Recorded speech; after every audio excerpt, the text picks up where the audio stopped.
எருசலேம் அங்க உள்ள ஒரு தேவாலயம். அதுல உள்ள பலிபீடத்தின் முன்னாடி ஒரு பெட்டி உண்டு. அது காணிக்கை பெட்டி. ஆலயத்துக்கு வர்றவங்க பிரார்த்தனை பண்ணிவிட்டு திரும்பி போற சமயத்துல அந்த பெட்டியில காணிக்கை போடுவாங்க. அவங்களால எவ்வளவு முடியுமோ அவ்வளவு போடுறது வழக்கம். அவங்கவுங்க வசதிக்கு தகுந்த மாதிரி போடுவாங்க. வசதி உள்ளவங்களா இருந்தாலும் சரி, வசதியே இல்லாத வறியவர்களா இருந்தாலும் சரி, ஆலய காணிக்கை பெட்டியில காசு போடுறது அவங்களுக்கு ரொம்ப பெருமையான ஒரு செயல். ஒரு சமயம் இயேசு தம்முடைய சீடர்களோடு அந்த ஆலயத்துக்கு வர்றார். அங்க உட்காந்து ரொம்ப நேரம் வழிபாடு பண்ணிட்டு இருக்கிறார். சீடர்களும் அந்த ஜபத்துல கலந்துக்கிட்டாங்க. வழிபாடு முடிஞ்சுது. இயேசு உட்கார்ந்துருக்கிறார். காணிக்கை பெட்டியில காசு போடுறவங்கள கவனிக்கிறார். சீடர்களும் அதையே கவனிச்சுக்கிட்டு இருக்கிறாங்க. ரொம்ப பேர் வரிசையா வந்தாங்க. அவங்களால முடிஞ்ச அளவுக்கு காசு போட்டுட்டு அவங்க பாட்டுக்கு போய்கிட்டு இருக்கிறாங்க. வசதியானவங்க நிறைய பேர் வந்தாங்க. அதுக்கு மத்தியில வயசான ஒரு அம்மா, அவங்களும் வந்து காசு போட்டுட்டு போறாங்க. இப்போ இயேசு தன்னுடைய சீடர்கள் பக்கம் திரும்பினார். ஒரு கேள்வி கேட்டார். இப்போ இந்த காணிக்கை பெட்டியில நிறைய பேர் வந்து காசு போட்டுட்டு போறத நீங்க கவனிச்சிங்க. இன்னைக்கு இந்த காணிக்கை பெட்டியில ரொம்பவும் அதிகமா காசு போட்டது யார் அப்படின்னு கேட்டார். முதல்ல வந்தார ஒரு பெரிய மனுஷன், அவர் தான் அதிகமா போட்டார் அப்படின்னாரு ஒருத்தர். மூணாவதா வந்தவர் தான் அதிகமா போட்டார், நான் கவனிச்சேன் அப்படின்னாரு இன்னொருத்தர். இப்படி ஆளுக்கு ஒரு விதமா சொல்றாங்க. கடைசியா இயேசு சொன்னாராம், இன்றைக்கு அந்த பெட்டியில அதிகமா காசு போட்டவங்க அந்த வயசான அம்மா தான் அப்படின்னாராம். சீடர்களுக்கு ஒன்றும் புரியல. அந்த அம்மா ரொம்ப ஏழையாச்சே, அவங்க எப்படி அதிகமா காணிக்கை செலுத்த முடியும் அப்படிங்கிறது அவங்க சந்தேகம். இயேசு விளக்குனார். நிறைய பேர் வந்தாங்க, நிறையவே காசுகள் போட்டாங்க, அது உண்மைதான். ஆனாலும் அந்த அம்மா என்ன பண்ணாங்க கவனிச்சிங்களா? வந்தாங்க, தன்னுடைய காசு பைய திறந்தாங்க, அப்படியே கொட்டுனாங்க. அதுல இருந்தது ரெண்டு காசுகள் தான். அந்த 2 காசும் காணிக்கை பெட்டியில விழுந்துட்டுது. மற்றவங்கெல்லாம் தங்கள்கிட்ட இருந்த செல்வத்தின் ஒரு சிறு பகுதியை எடுத்து பெட்டியில போட்டாங்க. ஆனா இந்த அம்மா தன்கிட்ட என்ன இருந்ததோ அதை அப்படியே போட்டுட்டாங்க. தன்னுடைய பிழைப்புக்காக வச்சிருந்த அவ்வளவையும் இழக்கிறதுக்கு தயாராயிட்டாங்க. அவ்வளவு தாராள மனசு அவங்களுக்கு. அதனால அவங்க செலுத்தின காணிக்கை தான் அளவுல அதிகம் அப்படின்னார். விலை மதிப்பில்லாத முத்து புதையல் ஒருத்தனுக்கு கிடைக்க போகுதுன்னு வச்சுக்கோங்க. அதன் மதிப்பை உணர்ந்தவன் என்ன பண்ணுவான்? அதை அடையறதுக்காக தன்கிட்ட இருக்கிற எதையும் கொடுக்கறதுக்கு தயாரா இருப்பான் இல்லையா? அது மாதிரிதான் இதுவும் அப்படின்னார். உலக மதிப்பீடுகளை துரும்பா தூசியா மதிச்சு அதையெல்லாம் உதறி விடுகிறவன் இறையருள் அப்படிங்கிற இணையில்லாத செல்வத்தை பெறுகிறான் அப்படிங்கிறது இதுல உள்ள கருத்து. இறைவனுக்காக இழப்பதுன்னா துன்பப்படுகிறவர்களுக்காக, ஏழைகளுக்காக, ஏதுமற்றவர்களுக்காக இழப்பது அப்படின்னு அர்த்தம். உங்கள் அயலானுக்கு நீங்கள் என்ன உதவி செய்தாலும் அதை எனக்கே செய்கிறீர்கள் அப்படின்னு இயேசு சொல்லியிருக்கிறார். அடுத்தவங்களுக்கு உதவணுங்கிற குணம் இன்னைக்கு ரொம்ப குறைஞ்சு போச்சு. செய்ய வேண்டிய கடமையிலிருந்து விலகி இருக்கிறவர்கள் நம்ம கிட்ட நிறைய பேர் உண்டு. அப்படிப்பட்ட ஒருத்தர் டாக்டர் கிட்ட போனார். டாக்டர், நான் ஒரு கவர்மெண்ட் ஆபீஸ்ல வேலை பார்க்குறேன், எனக்கு ஒரே அசதியா இருக்கு, என்னை சோதிச்சு பாருங்க, ஆலோசனை சொல்லுங்க ஏதாவதுன்னார். டாக்டர் அவரை பரிசோதனை பண்ணி பார்த்துட்டு சொன்னார், இதோ பாரு, உனக்கு இப்போ தேவைப்படுறது முழு ஓய்வு. நீ எவ்வளவு சீக்கிரமா ஆபீஸுக்கு போறியோ அவ்வளவுக்கு உனக்கு நல்லது அப்படின்னாராம். எனக்கு தெரிஞ்ச ஒருத்தர் இருக்கார். அவரு ஒரு பெரிய காவல்துறை அதிகாரி, ரொம்ப கண்டிப்பானவர். அவரை கண்டாவே எல்லாரும் பயப்படுவாங்க. அப்படிப்பட்டவர் வீட்டுக்கு போனா அப்படியே அடியோட மாறிடுவார். அங்க போய் பாத்தீங்கன்னா குழந்தைகளோட குழந்தையா அவர் விளையாடிட்டு இருப்பார். அலுவலக சமயத்துல பாத்தீங்கன்னா குதிரை முதுகுல அவர் உட்கார்ந்துருப்பார். வீட்டுல பாத்தீங்கன்னா அவரு முதுகுல குழந்தை உட்காந்துருக்கும். அவரு குதிரை மாதிரி போயிட்டு இருப்பார். இது எப்படிங்க முடியுது உங்களால அப்படின்னு கேட்டாங்க. அது ஒண்ணுமில்ல, இங்க வீட்டுக்கு வந்த உடனே என்னோட மனசை தனியா எடுத்து வச்சிருவேன் அப்படின்னார். அது என்னங்க உங்க சட்டப்பயிலியா இருக்குது மனசு, அது தனியா எடுத்து வைக்கிறதுக்கு அப்படின்னு கேட்டாங்க. அப்படி இல்லைங்க, இது ஒரு பயிற்சி, மனப்பயிற்சி, அவ்வளவுதான் அப்படின்னார்.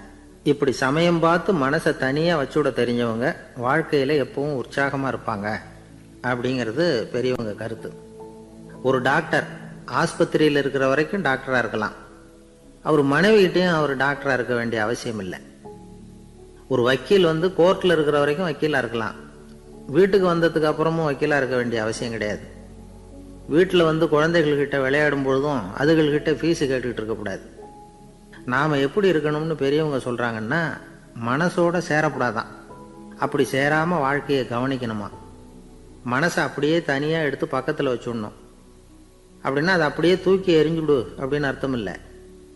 ஏன்னா மனசுங்கிறது நமக்கு உபயோகப்படக்கூடிய ஒன்று தான். எப்போ எப்போ அது தேவையோ அப்பப்போ எடுத்து உபயோகப்படுத்திக்கணும். தேவைப்படுறப்போ எடுத்து கண்ணாடியை மாட்டிக்கிறோம்ல, படிக்கும் பொழுது கண்ணாடி தேவைப்படுது எடுத்து மாட்டிக்கிறோம் இல்லையா, அது மாதிரி கணக்கு போடுறதுக்கு மனசு தேவை. கடைக்கு போய் ஒரு பொருள் வாங்குகிறோம், காசு கொடுக்குறோம், மீதி சில்லறை சரியாக இருக்கா அப்படின்னு எண்ணி பார்த்து வாங்க வேண்டியிருக்கு. அந்த சமயத்தில் மனசை எடுத்து தனியாக வச்சுட்டேன் அப்படின்னு சொல்லிகிட்டு இருக்கக்கூடாது. பரீட்சைக்கு படிக்க வேண்டியிருக்குது, படித்ததையெல்லாம் அப்படியே நினைவில் வச்சுக்க வேண்டியிருக்கு. அந்த சமயத்தில் மனசை தூக்கி எறிஞ்சுட்டேன் சார் அப்படின்னு சொல்லிகிட்டு இருக்கக்கூடாது. அப்படி சொன்னால் பரீட்சை நம்மளை தூக்கி எறிஞ்சிடும். அதனால் தேவைப்படுறப்போ மனசை உபயோகப்படுத்தணும், தேவையில்லாதப்போ அதை தனியாக ஓய்வு எடுத்துக்க விட்டுடணும். இப்படி நாம் பழக்கப்படுத்திக்கிட்டா வாழ்க்கைங்கிறது நமக்கு புதுசாக தெரியுமா. மனசுக்கும் ஒரு சக்தி கிடைக்கும். எந்திரங்களுக்கு ஓய்வு கொடுக்குற மாதிரி மனசுக்கும் ஓய்வு கொடுக்கணும், இல்லைன்னா அது களைச்சி போயிடும். குழந்தைகள் மனசை சுமந்துக்கிட்டு இருக்கிறது இல்லை. இது முதியவர்கள் குழந்தைகள்கிட்ட இருந்து கற்றுக்க வேண்டிய ஒரு பாடம். ஆனாலும் இந்த கால குழந்தைகள்கிட்ட ரொம்ப எச்சரிக்கையாக இருக்க வேண்டியிருக்கு. ஒரு தாத்தாவும் பேரனும் விளையாடிக்கிட்டு இருக்கிறாங்க. தாத்தா எனக்கு சைக்கிள் ஓட்ட கற்றுக் கொடு அப்படிங்கிறான் பேரன். சைக்கிள் உயரம் கூட இல்லை, அதுக்குள்ளே சைக்கிள் ஓட்டணுமா அப்படின்னார் தாத்தா. ஏன் தாத்தா, ரயில் ஓட்டுறாரே அவர் என்ன ரயில் நீளமாக இருக்கார் அப்படின்னு கேட்டானா அந்த பையன். ஒரு நல்ல நகைச்சுவை எப்படி இருக்கணும், இதுக்கு ஒவ்வொருத்தர் ஒவ்வொரு மாதிரியான விளக்கத்தை கொடுத்துருக்குறாங்க. ஆனால் கலைவாணர் NS கிருஷ்ணன் கொடுக்குற விளக்கம் என்ன தெரியுமா? நகைச்சுவைங்கிறது அடுத்தவங்களுக்கு துன்பம் கொடுக்காம இருக்கணும், அடுத்தவங்க மனசை புண்படுத்தக்கூடாது, அதுதான் சிறந்த நகைச்சுவை அப்படிங்கிறார். அதுக்கு அவர் உதாரணமும் கொடுக்குறார். ஒரு ஏரி ஓரமாக 2 பசங்க நடந்து போய்கிட்டு இருக்கிறாங்க. அதில் ஒருத்தன் பணக்கார வீட்டு பையன், இன்னொருத்தன் ஏழை. இவங்க 2 பேரும் போய்கிட்டு இருக்கிறாங்க. வழியில் ஒரு இடத்துல ஒரு ஜோடி செருப்பு இவங்க கண்ணில் படுது. ஒரு விவசாயி அந்த செருப்பை அங்கே விட்டுட்டு பக்கத்தில் இருந்த ஏரியில் கை காலை கழுவிட்டு இருக்கிறார். உடனே அந்த பணக்கார பையனுக்கு ஒரு ஐடியா. அவன் சொன்னானா, டேய் இப்போ ஒரு வேடிக்கை செய்யலாம், அந்த செருப்பு 2ஐயும் தூக்கி எட்டத்தில் வீசி எரிஞ்சிருவோம். அந்த ஆள் பார்த்துட்டு செருப்பை தேடி அல்லாடுவான், அங்கேயும் இங்கேயும் ஓடுவான், திரு திருன்னு முழிப்பான். அதை பார்த்து நாம் ரசிக்கலாம், நல்ல தமாஷா இருக்கும் அப்படின்னு இருக்கான். இப்படி சொல்லிவிட்டு அந்த செருப்புகளை தூக்கத்துக்கு போனானா. கொஞ்சம் பொறு அப்படின்னானா அந்த ஏழை பையன். ஏன்னு கேட்டிருக்கான் அவன். இப்போ அந்த ஏழை பையன் சொன்னானா, நீ சொல்றது ஒன்றும் வேடிக்கை கிடையாது, உன்னோட செருப்பு தொலைஞ்சா உன் அப்பா உடனே உனக்கு வேற செருப்பு வாங்கி கொடுத்துருவார். ஆனால் அந்த ஆளுக்கு இந்த செருப்பு தொலைஞ்சதுன்னா வேற புதுசாக வாங்கிறதுக்கு வாயையும் வயத்தையும் கட்டி பணத்தை சேர்க்க வேண்டியிருக்கும். அதனால் நான் ஒரு வேடிக்கை சொல்கிறேன், அது மாதிரி செய், அது இன்னமும் தமாஷா இருக்கும் அப்படின்னு நானா. எப்படி அது சொல்லுன்னு இருக்கான் அவன். செருப்பு 2ம் அது இருக்கிற இடத்துலயே இருக்கட்டும், உன் சட்டை பையிலிருந்து ஒரே ஒரு ரூபாய் நாணயத்தை எடு, அதை அந்த செருப்பு மேலே அதோட குதிகால் பகுதியில் வச்சுட்டு நாம் 2 பேரும் அந்த மரத்துக்கு பின்னாடி ஓடி போய் மறைஞ்சு நின்றுக்குவோம், அப்புறம் பாரு வேடிக்கைய அப்படின்னா. அதே மாதிரி ரூபா காசு செருப்பு மேலே வச்சுட்டு இவங்க 2 பேரும் மறைஞ்சு நின்றுக்கிட்டாங்க. கொஞ்ச நேரத்தில் அந்த விவசாயி வந்தார். காலில் உள்ள மண்ணை தட்டிவிட்டு செருப்பை மாட்டுறதுக்காக போனார். அங்கிருந்த காசு கண்ணில் போட்டுட்டுது. அவருக்கு ஆச்சரியமா போச்சு. அதை கையில் எடுத்து பார்க்குறார். 4 பக்கமும் திரும்பி திரும்பி பார்க்குறார், யார் இதை வச்சிருப்பான்னு. கடைசியில் ஆகாயத்தை பார்க்குறார். ஆண்டவா, இது உன்னோட கருணை தான், நீ தான் யாரோ புண்ணியவான் மனசில் தர்மம் பண்ணுற எண்ணத்தை உண்டாக்கி இருக்கிற, அந்த புண்ணியவான் நல்லா இருக்கணும் அப்படின்னு வாழ்த்தி அந்த காசை கண்ணில் ஊற்றிக்கிட்டாராம். மறைஞ்சிருந்து பார்த்துக்கிட்டு இருந்த ஏழை பையன் இப்படி சொன்னான், பாத்தியா, உன்னை புண்ணியவான்னு வாழ்த்திக்கிட்டு போறார் அந்த ஆள், அவருக்கும் சந்தோஷம், அதை பார்த்து நமக்கும் சந்தோஷம். உனக்கு ரூபாங்கிறது ஒரு பெரிய விஷயம் இல்லை, ஆனால் அதனால் நமக்கு கிடைச்சிருக்கிற மகிழ்ச்சி ரொம்ப உயர்வானது அப்படின்னு நானா. வேடிக்கையும் கிண்டலும் இது மாதிரி அடுத்தவங்களுக்கு இடைஞ்சலாக இல்லாமல் இருக்கணும் அப்படிங்கிறார் கலைவாணர். ஆனால் பாருங்க, அவருக்கே இடைஞ்சலாக வர்ற விஷயங்களை கூட அவர் வேடிக்கையாக தான் எடுத்துக்கிட்டாராம். ஒரு தடவை ஒருத்தர் கலைவாணர்கிட்ட ஐயா என் குழந்தை செத்து போச்சு அப்படின்னு சொல்லி அழுதாராம். உடனே இவர் அவருக்கு 100 ரூபா பணத்தை கொடுத்து, இந்தாங்க அடக்கம் செய்யுங்க அப்படின்னு சொல்லி அனுப்பி வச்சாராம். 1 வருஷம் கழிச்சு மறுபடியும் அதே ஆள் வந்திருக்கார். இவர் மறந்துருப்பாருங்கிற நினைப்புல, அண்ணே என் குழந்தை இறந்து போச்சுண்ணே அப்படின்னாராம். இவர் மறுபடியும் 100 ரூபாய் கொடுத்து ஆறுதல் சொல்லி அனுப்பி வச்சாராம். 7-8 மாதம் கழித்து மறுபடியும் அதே ஆள் வந்திருக்கார். அவர் வாயை திறக்கிறதுக்கு முன்னாடியே இவர் 100 ரூபாய் அவர் கையில் வச்சு, போன 2 தடவை தான் குழந்தை செத்து போச்சு, இந்த தடவையாவது அதை சாகாமல் காப்பாற்றி கொடு அப்படின்னு சொல்லி அனுப்பி வச்சாராம். அதுக்கப்புறம் அந்த ஆள் வர்றதே இல்லையா.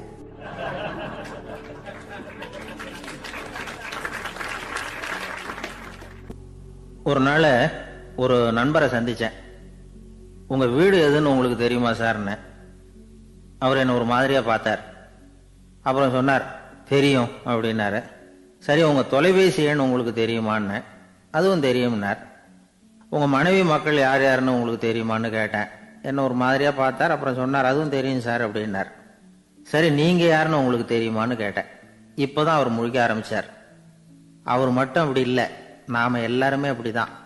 எதிரில் நிற்கிறது யாருங்கிறது தெரியும், நாம் யாருன்னு நமக்கு தெரியாது. உண்மையிலேயே நாம் யார்? இந்த கேள்விக்கான பதிலை தான் வாழ்க்கை பூரா நாம் தேடிட்டு இருக்கிறோம். புத்தர் என்ன சொல்கிறார் தெரியுமா? நீங்கள் கடவுளை பற்றி கவலைப்பட தேவையில்லை, உங்களை பற்றின கவலை உங்களுக்கு இருந்தால் போதும் அப்படிங்கிறார். நான் யார், எனக்கு ஏன் இந்த கவலை அப்படின்னு உங்களை நீங்களே கேட்டுக்குங்க அப்படிங்கிறார். நாம் ஏன் கடவுளை படைச்சோம்? அது ஒரு நழுவல் முயற்சியாம். அதாவது தன்னிடமிருந்து தானே தப்பிக்கிற ஒரு முயற்சியாம். இப்படி தான் அதை சொல்கிறாங்க அறிஞர்கள்லாம். மக்கள் பொய்யான பிரச்சனைகளில் ஆர்வமாக இருக்கிறாங்க, அதுக்கு தீர்வு காணவும் முயற்சி பண்ணுறாங்க. கடவுளை பற்றி விவாதிக்க எல்லாருக்கும் விருப்பம், தன்னுடைய சுயம் பற்றிய பிரஜையே இருக்கிறதில்ல. ஆகக்கூடிய விஷயம் என்னன்னா, கடவுள் சமாளிப்புக்கு பயன்படுத்தப்படுகிறார். மனவியல் என்ன சொல்லுது தெரியுமா? கடவுள், சொர்க்கம், மறுபிறவி இதை பற்றிலாம் பேச ஆரம்பிக்கிறவங்க யார் தெரியுமா?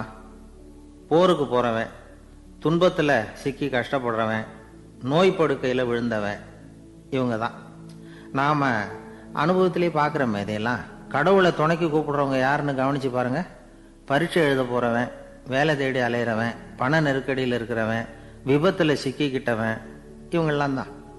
தேர்வில் வெற்றி பெற்றதும் அவரை துணைக்கு கூப்பிடுறதில்ல, வேலை கிடைச்சதும் அவர் துணை தேவைப்படுறதில்ல. ஏன் இப்படி? கொஞ்சம் யோசனை பண்ணி பாருங்க. துன்பம் வருகிற போது அந்த துன்பத்தை தவிர்க்க வேண்டிய நிலையில் அதிலிருந்து நழுவி போகிறதுக்காக பிரார்த்தனை தேவைப்படுது. எல்லாம் நல்லபடியாக நடக்கிறப்போ பிரார்த்தனை செய்யறதில்ல. புத்தருடைய வழி என்ன தெரியுமா? அந்த வழியில் கடவுளும் கிடையாது, பிரார்த்தனையும் கிடையாது. புத்தர் செய்தது இதைத்தான். அதாவது கடவுள்கிட்ட இருந்து மனிதனையும், மனிதன்கிட்ட இருந்து கடவுளையும் அவர் விடுவித்தார். புத்த மதம் என்ன சொல்லுது தெரியுமா? கடவுள் பிரச்சனை அல்ல, மனிதன் தான் உண்மையான பிரச்சனை அப்படின்னு சொல்லுது. உங்களை நீங்க நல்லா தெரிஞ்சுக்கிட்டா போதும், நீங்களே கடவுள் ஆயிடுவீங்க அப்படிங்கிறது தான் புத்த மதம். அதனால நமக்கு தேவை உள்முக பயணம். நான் யார் அப்படிங்கிற கேள்வியோட உள்ள போகணும். அங்க போனாதான் தெரியும் நான் அப்படின்னு அங்க யாருமே இல்லைங்கிறது. இதெல்லாம் புத்தர் சொல்லுகிற ஒரு தத்துவம். தத்துவம்னு சொன்னாவே நமக்கெல்லாம் அதை புரிஞ்சுக்கிறது கஷ்டம்தான். நம்ம பொறுத்த வரைக்கும் தத்துவம்ங்கிறதுல 2 வகை உண்டு. ஒன்று தத்துவம், இன்னொன்று மகா தத்துவம். தத்துவம்னா என்ன தெரியுமா? கேட்குறவங்களுக்கு புரியப்படாது, அதுதான் தத்துவம். மகா தத்துவம் என்னன்னா சொல்றவங்களுக்கும் புரியப்படாது. அந்த வகையில் பார்த்தா இன்று ஒரு தகவலும் ஒரு மகா தத்துவம் தான். ஒரு ஊர்ல ஒரு ஆள் இருந்தான். கற்பனையிலேயே காலத்தை கடத்திக்கிட்டு இருந்தான். ஒரு நாள் ஒரு மரத்தடியில் உட்காந்துருந்தான். அவனுக்கு பசிக்கிற மாதிரி தெரிஞ்சுது. உடனே கற்பனையிலேயே சாப்பிட ஆரம்பிச்சிட்டான். அதாவது எதிரில் இலை போட்டு சாப்பாடு போடப்பட்டிருக்கிறதாகவும் அதை இவன் சாப்பிட்றதாகவும் நினச்சிக்கிட்டு கையை மட்டும் வாய்க்கும் தரைக்குமா அப்படியும் இப்படியும் கொண்டுகிட்டு போய் பாவனை பண்ணிக்கிட்டே இருக்கிறான். தூரத்தில் இருந்து பார்க்குறவங்களுக்கு இவன் ஏதோ பலமான விருந்து சாப்பிட்டுக்கிட்டு இருக்கிறான் அப்படின்னு தான் தோணும். அது மாதிரியே பண்ணிக்கிட்டு இருந்தான். அந்த வழியாக ஒரு சன்னியாசி வந்துக்கிட்டு இருந்தார். இவனை பார்த்தார். என்ன இவன் இப்படி பண்ணிகிட்டு இருக்கிறானே அப்படின்னு நினச்சாரு. கொஞ்ச நேரம் அவனையே உத்து பார்த்துக்கிட்டு இருந்தார். இவரை பார்த்ததும் அவன் இன்னமும் சுவாரஸ்யமாக சாப்பிட ஆரம்பிச்சுட்டான். அப்பப்பா, என்ன இது, இந்த குழம்பு இவ்வளவு காரமாக இருக்கு, என்னுடைய நாக்கே எரிஞ்சு போடும் போல இருக்க அப்படின்னு சொல்லிக்கிட்டு பக்கத்தில் ஒரு குவளையை எடுத்து தண்ணி குடிக்கிறது மாதிரி பாவனை பண்ணுறான். அப்பாடா, இப்போ கொஞ்சம் பரவாயில்ல அப்படின்னு சொல்லிக்கிட்டு குவளையை கீழே வைக்கிறது மாதிரி ஒரு பாவனை பண்ணுறான். சன்னியாசி பார்த்தார். என்னப்பா, சாப்பாட்டில் காரம் அதிகமோ அப்படின்னார். ஆமாம் சுவாமி, ஞாபகம் மறதியில் கொஞ்சம் மிளகாய் அதிகமாக சேர்த்துக்கிட்டேன் அப்படின்னா. சரி சாப்பிடு அப்படின்னு சொல்லிட்டார். அவன் சாப்பிட்டு முடிக்கிற வரைக்கும் பொறுமையாக உட்காந்துருந்தார். அவன் அப்பாடா அப்படின்னு சொல்லிட்டு மறுபடியும் தண்ணியை எடுத்து குடித்தான். எல்லாம் கற்பனையிலேயே.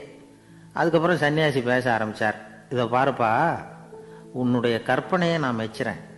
இருந்தாலும் உன் சாப்பாட்டில் ஒரு இனிப்பையும் வச்சிருக்கலாமே, ஏன் மிளகாயை அளவுக்கு அதிகமாக போட்டுவிட்டு அவஸ்தைப்படுறேன் அப்படின்னார். அவன் யோசிக்க ஆரம்பித்தான். அதுக்கப்புறம் இவர் சொன்னார், இதை பாருப்பா, இனிமேல உன்னுடைய கற்பனையும் உயர்ந்ததாக இருக்கட்டும் அப்படின்னு உபதேசம் பண்ணிவிட்டு போனார். எப்பவும் உயர்வை பற்றியே சிந்திக்கணும்.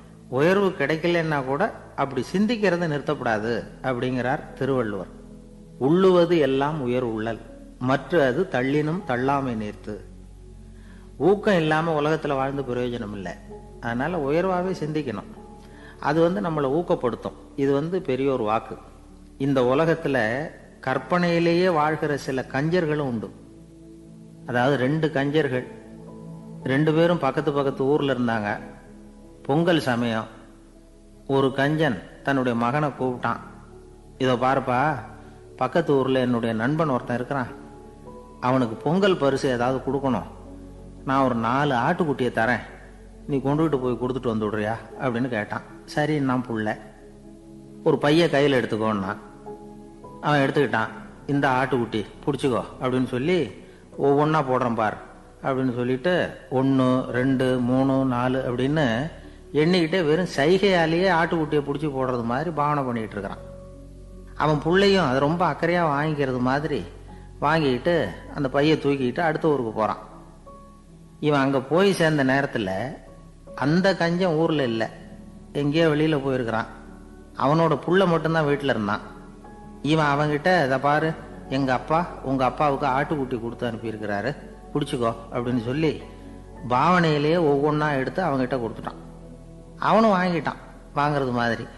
அப்புறம் சொன்னான், சரிப்பா, நானும் பதிலுக்கு ஏதாவது ஒன்றுகிட்ட கொடுக்கணும் இல்லையா, அதனால் அந்த பையை பிடி, ஒரு 10 எலுமிச்சம்பழம் தரேன், பதிலுக்கு அதை நீ எடுத்துகிட்டு போ அப்படின்னு சொல்லி கையாலேயே ஒவ்வொன்றா எடுத்து போடுறது மாதிரி பாவனை பண்ணிவிட்டான். அவனும் ரொம்ப நன்றி அப்படின்னு சொல்லிவிட்டு அதை வாங்கிட்டு போயிட்டான். கொஞ்ச நேரம் கழித்து வெளியில் போயிருந்த அப்பங்காரன் திரும்பி வந்தான். உள்ள சொன்னான், அப்பா, உன்னோட நண்பர் அவருடைய மகன் மூலமாக உனக்கு 6 ஆட்டுக்குட்டி கொடுத்து அனுப்பியிருந்தார், நானும் பதிலுக்கு ஒரு 10 எலுமிச்சம்பழம் கொடுத்து அனுப்பியிருக்கிறேன் அப்படின்னா. எப்படிடா கொடுத்தேன்னு கேட்டார் அப்பா. இப்படி தான் கொடுத்தேன்னு சொல்லி சைகையிலேயே காட்டினான். இதை பார்த்ததும் அப்பங்காரனுக்கு பயங்கரமாக கோவம் வந்துட்டுது. பலார்னு அரைஞ்சுட்டான் பையனை. ஏன்பா அரைஞ்ச? 10 எலுமிச்சம்பழம் கொடுத்துட்டேனே அப்படிங்கிறதுக்காகவா அப்படின்னு கேட்டான். அது கூட பரவாயில்ல, நீ காட்டுற சைகையை பார்த்தா ஆரஞ்சு பழம் சைஸுக்கு இருக்குதே, அவ்வளவு பெருசா ஏன் கொடுத்த? அதுதான் எனக்கு கோபம் அப்படின்னா.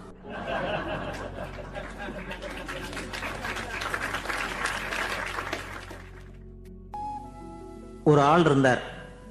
அவரு தன்னை ஒரு குருன்னு சொல்லிக்கிட்டார். மௌன குரு, வாயை திறக்கிறது இல்லை.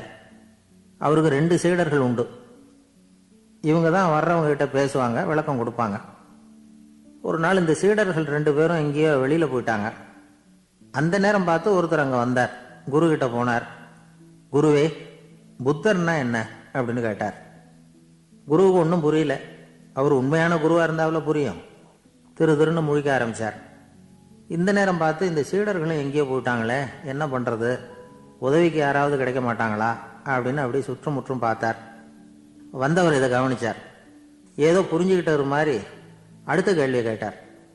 தர்மம்னா என்ன சுவாமி அப்படின்னார். குருவுக்கு ரொம்ப சங்கடமா போச்சு. நம்ம நிலைமை இப்படி ஆயிட்டுதே, இக்கட்டில் விட்டுட்டு போயிட்டாங்களே, எங்கேயோ இப்படி மாட்டிக்கிட்டோமே அப்படின்னு சொல்லி விட்டத்தை பார்த்தாராம். அப்புறம் குனிஞ்சு தரையை பார்த்தார். அப்படியே உட்காந்துட்டார். வந்தவர் உடனே அடுத்த கேள்விக்கு போயிட்டாராம். தியானம்னா என்ன சுவாமின்னாராம். பாவம் என்ன பண்ணுவார் அந்த குரு, பேசாம கண்ணை கெட்டியா மூடிக்கிட்டார். இது ஏதடா வம்பா போச்சுன்னு. இவர் இப்படி பண்ணா கூட வந்தவர் சளைக்கல. இன்னொரு கேள்வியும் கேட்டார். ஆசீர்வாதம்னா என்னன்னாராம். இவர் பார்த்தார். இப்படியே போனா இவர் கேள்வி கேட்கறத நிறுத்த மாட்டார்னு நினைச்சுக்கிட்டு எனக்கு ஒண்ணுமே தெரியாதுங்கிற பாவனையில 2 கையையும் விரிச்சு காட்டினாராம். வந்தவர் முகத்துல மகிழ்ச்சி, மன நிறைவு, ஏதோ எல்லாம் புரிஞ்சுக்கிட்ட ஒரு மாதிரி அங்கிருந்து புறப்பட்டு போனார். வழியில அந்த குருவோட சீடர்கள் 2 பேரையும் சந்திச்சார். உங்க குருவை நாங்க பார்த்துட்டு வரோம் அப்படின்னாராம். இவர் என்ன நடந்ததுன்னு கேட்டிருக்காங்க அவங்க. இவர் விவரமாக சொன்னாராம். உங்கள் குரு எப்பேற்பட்ட ஞானி தெரியுமா? புத்தர்னா என்னன்னு கேட்டேன். அதுக்கு அவர் அப்படியும் இப்படியும் பார்த்தார். அதுக்கு என்ன அர்த்தம் தெரியுமா? மக்கள் புத்தரை அங்கேயும் இங்கேயும் தேடுறாங்க, உண்மையில் அவர் அங்கேயும் இங்கேயும் தேடி கண்டுபிடிக்க முடியாது அப்படிங்கிறத அவர் செய்கை மூலமாக உணர்த்தினார். அதுக்கப்புறம் தர்மம்னா என்னன்னு கேட்டேன். ஒரு மேலையும் கீழையும் பார்த்து தர்மம் சமமானது, அதில் உயர்வு தாழ்வு இல்லை அப்படிங்கிறத உணர்த்தினார். அதுக்கப்புறம் தியானம்னா என்னன்னு கேட்டேன். கண்ணை மூடிக்கிட்டார். கண்ணை மூடி காணும் அற்புதம் அதுங்கிறத புரிஞ்சுக்கிட்டேன். கடைசியாக ஆசீர்வதிக்கப்படுறது பற்றி கேட்டேன். கைகளை நீட்டி உதவுறது தான் அது அப்படிங்கிறத 2 கையையும் விரித்து உணர்த்தினார். எவ்வளோ பெரிய மகான் அவர் அப்படின்னு சொல்லிவிட்டு அவர் பாட்டுக்கு போயிட்டார். சீடர்கள் அதுக்கப்புறம் மெதுவாக குருக்கிட்ட வந்து சேர்ந்தாங்களாம். அவங்கள பார்த்ததும் குருவுக்கு கோபம் வந்துட்டுது. அடே பாவிகளா, எங்கடா போய் தொலைஞ்சிங்க? நான் ஒரு ஆளுகிட்ட மாட்டிக்கிட்டு என்ன பாடுபட்டிருக்கேன் தெரியுமா அப்படின்னாராம். இது மாதிரி தான் நாம் சாதாரண மனிதர்களின் புற வேடங்களில் மயங்கி போயிடுறோம். அவங்க பேச்சு, செய்கை, பார்வை இதில் எல்லாம் ஏதோ பெரிய தத்துவம் இருக்கிறதாக நினச்சிக்கிறோம். உண்மையிலேயே அந்த தத்துவங்கள் யாருக்கு சொந்தம்? அவங்களுக்கு இல்லை, நமக்கு தான் சொந்தம். நாம தானே அதை கற்பிச்சுக்கிட்டோம். நம்மை நாம அடையாளம் கண்டுக்கிறது இல்லை, நாம் யாருங்கிறது நமக்கு புரியறதில்ல. அதுதான் இன்னைக்கு நடக்கிறது. அதனால தான் அடுத்தவங்களை தேடி ஓடிட்டு இருக்கிறோம். சில வீடுகளில் கூட இது மாதிரி சைகைகள் உண்டு. சில குடும்ப தலைவர்கள் தினமும் காலையில் கண்ணை கெட்டியாக மூடிக்கிட்டு கை 2யும் சுத்தமாக விரித்து வச்சுக்கிட்டு உட்காந்து தியானம் பண்ணுறது வழக்கம். எதுக்காக அப்படி பண்ணுறீங்கன்னு ஒருத்தரை பார்த்து கேட்டேன். இந்த மாதம் வாங்கின சம்பளம் பூரா தீர்ந்து போச்சு, இனிமேல் என் கையில் சுத்தமாக ஒன்றும் இல்லை, புதுசாக எதுவும் செலவு வச்சுடாத அப்படிங்கிறத அப்படி உள்ளங்கை 2யும் விரித்து காட்டி அவங்களுக்கு உணர்த்துறேன், அவ்வளவுதான் அப்படின்னார். ஒரு பெரிய நினைவு மண்டபம். அதுக்கு முன்னாடி ஒரு அப்பாவும் பிள்ளையும் நின்றுக்கிட்டு இருக்கிறாங்க. அந்த வழியாக போகிறவங்க வர்றவங்கெல்லாம் அந்த இடத்துல நின்று அது என்ன மண்டபம் அப்படின்னு விசாரிக்க ஆரம்பித்தாங்க. அந்த அப்பாவும் பிள்ளையும் தான் வர்றவங்களுக்கெல்லாம் விவரம் சொல்லிகிட்டு இருக்கிறாங்க. அதாவது இந்த இடத்துல ஒரு பெரிய மகான் சமாதி ஆயிருக்கார், அவர் சமாதியான இடத்துல இந்த நினைவு மண்டபத்தை கட்டியிருக்கிறோம் அப்படின்னாங்க. ஊர் பூரா இந்த செய்தி பரவிச்சு. நிறைய பேர் அந்த இடத்த தேடி வர ஆரம்பித்தாங்க. இங்கே வந்து கொஞ்சம் நேரம் உட்காந்துட்டு போனால் மனசுக்கு ஒரு நிம்மதி கிடைக்கிது அப்படின்னாங்க. அங்கே இருந்த உண்டியலில் நிறைய காசு போட்டுட்டு போகிறாங்க. பணம் கிடுகிடுன்னு நிறைய சேர ஆரம்பிச்சுட்டுது. பணம் நிறைய சேர்ந்த உடனே அந்த அப்பாவுக்கும் பிள்ளைக்கும் தகராறு வந்துட்டுது. பணம் சேர்ந்தாலே சொத்து தகராறு வரத்தானே செய்யும், அது மாதிரி வந்துட்டுது. பையன் அடிக்கடி நிறைய பணம் கேட்க ஆரம்பித்தான். அப்பா பார்த்தார், யோசனை பண்ணார், ஒரு முடிவுக்கு வந்தார். ஒரு நாள் பையனை கூப்பிட்டார். இதை பாருப்பா, நமக்குள்ள தகராறு வேணாம். அப்பாவும் பிள்ளையும் இப்படி சண்டை போட்டுக்கிட்டா பார்க்குறவங்க தப்பாக நினைப்பாங்க. அதனால் நமக்குள்ள சமரசமாக இதை தீர்த்துக்குவோம், என்ன சொல்கிற அப்படின்னார் அப்பா. சரி நான் பையன். உடனே அந்த அப்பா என்ன பண்ணார் தெரியுமா? மகன்கிட்ட கொஞ்சம் பணத்தை கொடுத்தார். தன்கிட்ட இருந்த ஒரு கழுதையையும் கொடுத்தார். இதை வச்சு நீ பொழைச்சிக்கோ அப்படின்னு சொல்லி அனுப்பி வச்சுட்டார். மகன் அந்த கழுதையை இழுத்துக்கிட்டு அடுத்த ஊருக்கு போனான். வழியிலேயே அந்த கழுதை செத்து போச்சு. உடனே என்ன பண்ணலாம்னு யோசனை பண்ணான். ஒரு ஐடியா வந்தது. அந்த கழுதையை ஒரு சாலை ஓரமாக புதைச்சான். கையில் இருந்த பணத்தை வச்சு அந்த இடத்துல ஒரு கல் மண்டபம் கட்டினான். அந்த வழியாக 2 பேர் வந்தாங்க. இது என்ன மண்டபம்னு விசாரித்தாங்க. இந்த இடத்துல ஒரு பெரிய மகான் சமாதி ஆயிருக்கிறார் அப்படின்னா. இந்த செய்தி ஊர் பூரா பரவ ஆரம்பிச்சுட்டுது. நிறைய பேர் வந்து போக ஆரம்பித்தாங்க. இங்கே வந்தால் மனசுக்கு ஒரு பெரிய நிம்மதி கிடைக்குது அப்படின்னு வேற சொல்ல ஆரம்பித்தாங்க. வர வர கூட்டம் அதிகமாக வர ஆரம்பிச்சுட்டுது. உண்டியலில் பணம் நிறைய சேர்ந்துட்டுது. நகையெல்லாம் கூட கழட்டி காணிக்கையாக போட ஆரம்பிச்சுட்டாங்க. அப்பாவை விட மகன் பெரிய ஆளாயிட்டான். இதை கேள்விப்பட்டார் அப்பா. பையனை பார்த்துட்டு வரலாம்னு ஒரு நாள் புறப்பட்டு வந்தார். பையன் ஓஹோன்னு இருக்கிறான். பங்களா, காரு எல்லாம் வந்துட்டுது. எப்படிடா இந்த அளவுக்கு ஆனே அப்படின்னு விசாரித்தார். அப்பா, எல்லாம் உங்கள் ஆசீர்வாதம் தான். நீங்கள் கொடுத்த மூலதனத்தை வச்சு தான் இவ்வளவும் சம்பாதிச்சேன் அப்படின்னு நான் பையன். அது எப்படிறான்னு விசாரித்தார். அப்பா, நீங்கள் ஒரு கழுதை குட்டியும் கொஞ்சம் பணமும் என்கிட்ட கொடுத்து அனுப்பி வச்சிங்க. அதை எடுத்துக்கிட்டு வந்தேன். வர்ற வழியில் அந்த கழுதை செத்து போச்சு. உடனே யோசனை பண்ணேன். அந்த கழுதையை இந்த இடத்துல புதைச்சேன். கையில் இருந்த பணத்தை வச்சு மண்டபம் கட்டினேன். மகான் ஒருத்தர் சமாதி ஆயிருக்கார் அப்படின்னு வதந்தியை கிளப்பி விட்டேன். ஜனங்கள்லாம் ஏமாந்து போய் காசை கொண்டாந்து போட ஆரம்பிச்சிட்டாங்க. நான் பொழைச்சிக்கிட்டு இருக்கிறேன் அப்படின்னா. இப்போதான்டா நீ என் புள்ள அப்படின்னு சொல்லி சந்தோஷப்பட்டாரான் அந்த அப்பா. ஏன் அப்படி சொல்கிறீங்கன்னு கேட்டிருக்கான் பையன். கழுதை குட்டியை புதைச்சி மண்டபம் கட்டியிருக்கிற நீ, ஏற்கனவே நம்ம ஊரில் நாம் கட்டியிருக்கிறோமே மண்டபம், அது இந்த கழுதையோட அம்மாவை புதைச்ச இடம்.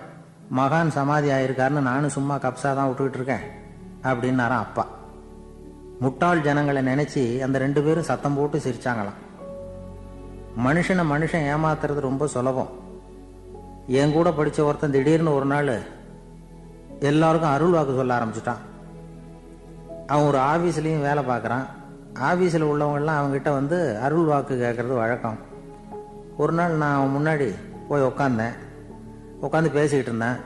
அப்போ அதே ஆபீஸில் வேலை பார்க்குற ஒருத்தர் அவங்ககிட்ட வந்து, சுவாமி, என் மேஜையில் வச்சிருந்த பேனா திடீர்னு காணாமல் போயிட்டுது, அது திரும்ப கிடைக்குமா எனக்கு அப்படின்னு கேட்டார். இவன் கண்ணை உருட்டி பார்த்துட்டு, அது உனக்கு கிடைக்காது, புதுசாக வேற ஒன்று வாங்கிக்கப்போ அப்படின்னா. சரின்னு அவர் போயிட்டார். அவர் போனதுக்கப்புறம் நான் மெதுவாக இவனை பார்த்து, அது எப்படிடா அது உனக்கு கிடைக்காதுன்னு அவ்வளோ உறுதியாக அவர்கிட்ட சொன்னேன் அப்படின்னு கேட்டேன்.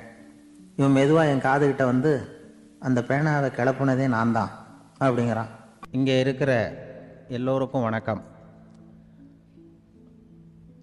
நான் வந்து அதிகமாக இந்தியாவை விட்டு வெளிநாடு எதையும் இதுவரை பார்க்காதவன். இப்பொழுதுதான் சமீபத்தில் தான் முதல் தடவையாக உங்கள் ஊருக்கு வந்திருந்தேன், சில காலங்களுக்கு முன்னால். இப்பொழுது 2வது தடவையாக இங்கே வர்றேன். இது ரொம்ப மகிழ்ச்சிகரமான ஒரு நாள். மகிழ்ச்சிகரமான சூழ்நிலையில் உங்களை எல்லாம் சந்திக்கிறதுல எனக்கு ரொம்ப மகிழ்ச்சி. ஏன்னா தேசிய தின மகிழ்ச்சி கொண்டாட்டத்திலே நீங்கள் எல்லாம் கலந்து கொண்டிருக்கிறீர்கள். நேற்று நானும் அந்த தொலைக்காட்சியிலே அந்த அணிவகுப்பு எல்லாத்தையும் பார்த்தேன். எந்த அளவுக்கு ஒற்றுமையாக செயல்பட்டால் எதையும் வெல்லலாம் அப்படிங்கிறதுக்கு ஒரு உதாரணமாக இந்த நாட்டில் இருக்கிற நீங்கள் எல்லாம் உழைத்து கொண்டிருக்கிறீர்கள். அது எனக்கு ரொம்ப மகிழ்ச்சி. இப்படி ஒற்றுமையாக இருந்தால் எவ்வளோ பெரிய வியாதியை கூட விரட்டி போடலாம் அப்படிங்கிறது மாதிரி நிரூபித்திருக்கிறீர்கள். அதனால் உங்களெல்லாம் சந்திக்கிறதுல எனக்கு ரொம்ப மகிழ்ச்சி. எனக்கு இது மாதிரி இவ்வளவு பெரிய கூட்டத்தில் என்னோட வந்திருக்கிற பெரியவர்கள் பேசி பழக்கம். நான் வந்து அதிகமான கூட்டத்தில் பேசி பழக்கம் இல்லை. ஆனால் ரேடியோவில் ஒரு 20-25 வருஷம் பேசியிருக்கிறேன். அதனால் வந்து எனக்கு எதிரில் கூட்டமே இல்லாமல் பேசி தான் பழக்கம். அது வெறும் மைக்கு மட்டும் இருக்கணும், எதிரில் யாரும் இருக்கக்கூடாது.